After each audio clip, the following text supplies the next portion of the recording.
Witness details capture of Australian aid workers and denies they were spying.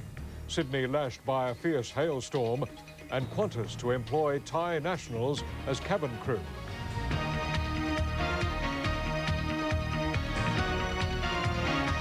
From National 9 News, this is Nightline with Jim Waley. Good evening. Care Australia officials say an eyewitness account of the arrest of aid workers Steve Pratt and Peter Wallace clearly contradicts claims by Yugoslav authorities that the men were caught in the act of spying. A Dutch freelance cameraman was with the Australians when they were detained.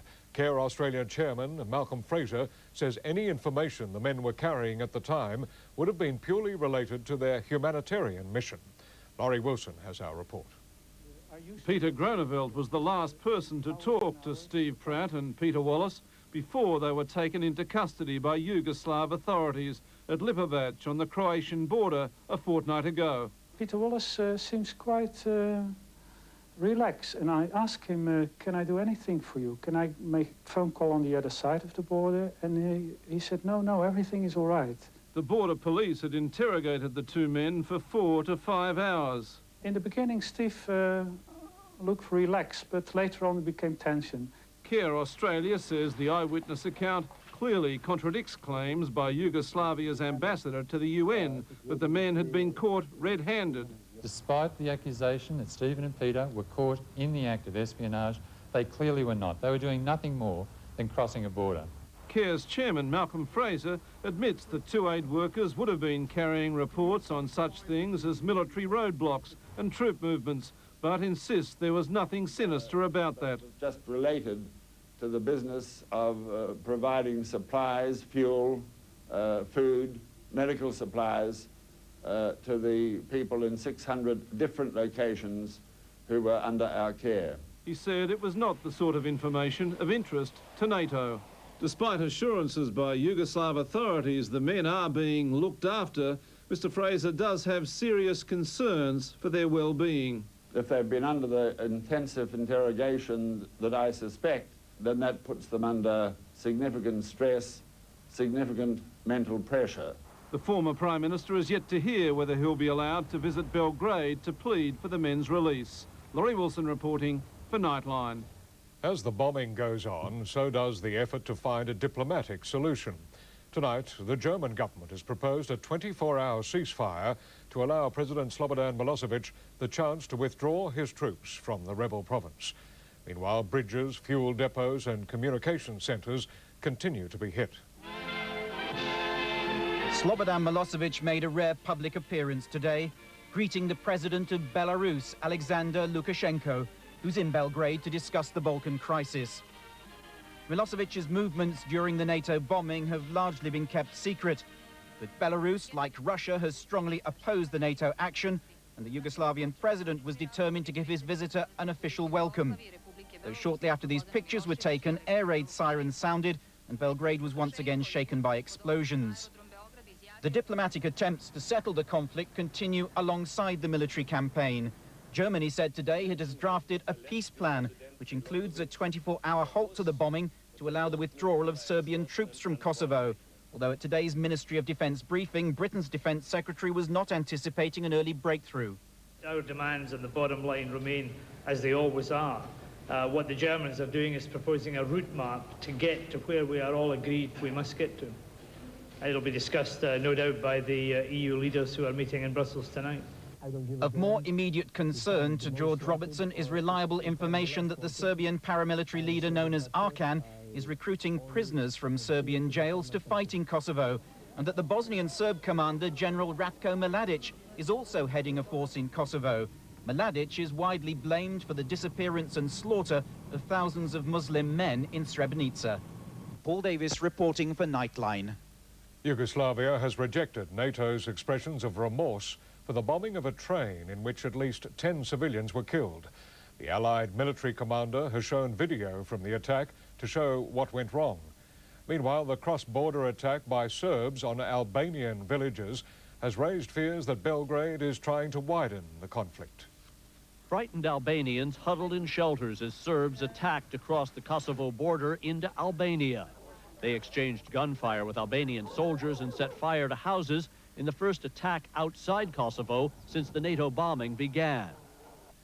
The bombers overnight added to the devastation, and soon more planes will drop more explosives on Yugoslavia. NATO says it goes to great lengths to avoid civilian casualties, but they do happen. And the NATO commander used gun camera video, here in slow motion, to show how a NATO pilot attacking a bridge inadvertently hit a train that came into his viewfinder just after the missile was launched. You can see how, if you were focused right on your job as a pilot, suddenly that train appeared. As the Serb actions force more refugees out of Kosovo, their stories paint a horrible picture. We are now getting a pattern of repeated reports that young women were also separated from the refugee columns and forced to endure systematic rape in an army camp at Jakovica near the Albanian border. This woman told how Serb soldiers raped 10 girls alongside the road in front of their families. They said to the girls, "You are beautiful, you are for me. We're not going to shoot you, but we want your families to see what we are doing." Stories like these, multiplied by the tens of thousands of refugees, have hardened NATO's resolve to, one way or another, win its battle. Now to other news, and Sydney has tonight been battered by a series of ferocious hailstorms which swept across the southern and eastern suburbs. Hundreds of houses and cars were badly damaged. Insurance companies say the bill will run into the millions. The hail in some areas as big as tennis balls and the lightning that came with it created chaos.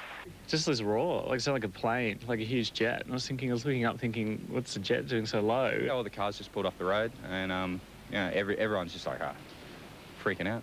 The State Emergency Service, Fire Brigade and ambulance were inundated with hundreds of distress calls from 6 p.m. Cars were damaged, roof tiles, skylights and windows smashed. People suffered cuts from the hail and flying glass. There were road accidents, electrical fires in houses and factories, power lines down. Go and pop these in the freezer, a bit of a memento, eh? Yeah. We'll sort of show them to the insurance assessors tomorrow, perhaps. The cold front, combined with particularly cold air overhead, drove the storm from Wollongong up through Sydney's southern, then eastern suburbs, across to the northern beaches and up the coast towards Newcastle.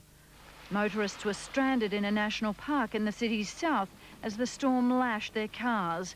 More than 40 SES teams are trying to deal with the calls, and more than 100 fire trucks are on the road.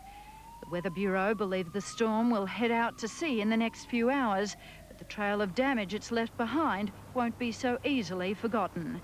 Fiona Pye for Nightline. In Malaysia, former Deputy Prime Minister Anwar Ibrahim, jailed today for 6 years on corruption charges, says his sentence stinks to high heaven. He's not alone in his suspicions and anger, supporters taking to the streets of the capital, Kuala Lumpur. Tonight, the anger turned violent. Even before the verdict, there was anger. Supporters of Anwar Ibrahim attempting to march on the court, their path blocked by riot police, leading to a game of cat and mouse with demonstrators throughout the morning. Water cannon and tear gas eventually dispersing the crowds. The man who until just 8 months ago had been the second most powerful politician in the land arrived at the court amid equally heavy security. Sentence is 6 years imprisonment effective from today, running concurrently on all 4 charges. The verdict immediately condemned by his followers. What happened to the 7 months he was in jail? And he's been in jail for 7 months. He was tortured there. Anwar, whose infamous black eye following his arrest triggered international condemnation, was accused of abusing his powers of office by attempting to cover up allegations of sexual impropriety against him. Another trial on sodomy charges has not been ruled out. Today he's portrayed as a sexual deviant. To his supporters, he's a political prisoner. In Kuala Lumpur, Adrian Brown for Nightline. And Adrian Brown joins us on the phone from Kuala Lumpur, where protests are continuing tonight. Adrian, how tense is the situation there? Well, Jim, at a mosque in central Kuala Lumpur tonight, hundreds of Anwar supporters are gathering. In the past, this particular mosque has been the scene of serious unrest. And after today's disturbances, which have seen, water cannon and tear gas used to break up the protest, the mood is extremely tense. These are people who, after all, see Anwar as a martyr and whose jailing today has created, in a sense, a lightning rod for dissent and disgruntlement with the government of Prime Minister Dr. Mahathir, and they now have his wife to rally to. But is this the end of the legal process for Anwar himself? Well, briefly, his lawyers say they will appeal to the federal government. If that appeal fails, then another will be made to the king, but that process could take up to a year, so the signs are not altogether hopeful. Adrian Brown in Kuala Lumpur, thanks for that. A terrible mishap on a holiday trip for young cancer patients has left 4 people in hospital with serious injuries. Their bus overturned on a dirt road near Dungog in the New South Wales Hunter Valley. A 12-year-old boy, a 13-year-old girl, a 22-year-old woman and the bus driver were airlifted to Newcastle with neck and spinal injuries. 5 others were treated for cuts and bruises. Rescuers say it was lucky no one was killed. The bus had been close to tumbling a further 50 metres. In South Australia, investigators are trying to determine whether driver error or mechanical failure was the cause of a road accident that left 3 men and 1 woman dead. A fully laden milk tanker and semi-trailer collided head-on at a bend near Menengai in the state's southeast. The trucks exploded on impact, forcing the closure of the Princes Highway in both directions. A pensioner has been bashed during a home invasion on his 73rd birthday. An intruder wielding a brick burst into Martin Picker's lodging house room, attacked him and demanded money. Mr. Picker told his assailant the money was downstairs. And when they got to the footpath, he kept walking to the hospital 100 metres away. Otherwise, I'd have got the brick. I could be dead. Mr. Picker's attacker then disappeared.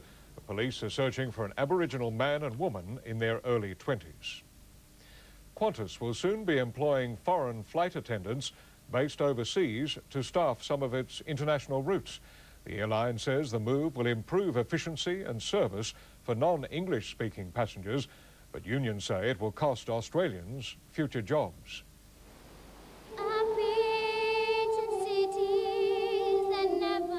It seems a great Australian icon might soon become a little less Aussie. We will be maintaining our Australianness, where our marketing is based on the fact that we're the Australian Airlines, so no, we will be principally Australian. By the end of this year, Qantas will employ up to 150 Thai nationals as flight attendants. They'll be based in Bangkok, one of a number of overseas hubs the company is looking at establishing. It will give us better scheduling. We'll be able to save a few costs on overnight accommodation and things like that, but importantly it will give us a better access to language and certain cultural issues we need. Qantas has given assurances no jobs will be lost as a result of the move. The Bangkok intake part of an estimated 500 positions created with the delivery of 4 new aircraft. This is not a wholesale or any suggestion of a wholesale movement of flight attendants away from Australia. The Flight Attendants Association is concerned this is the thin end of the wedge in terms of hiring policy, and that every job taken offshore is a lost opportunity for Australians. Well, those are jobs that could have gone to young Australians who've probably seen Qantas commercials and dreamt about that type of career. Those jobs are no longer going to be available to young Australians, and that's a loss for this country. The union says a reason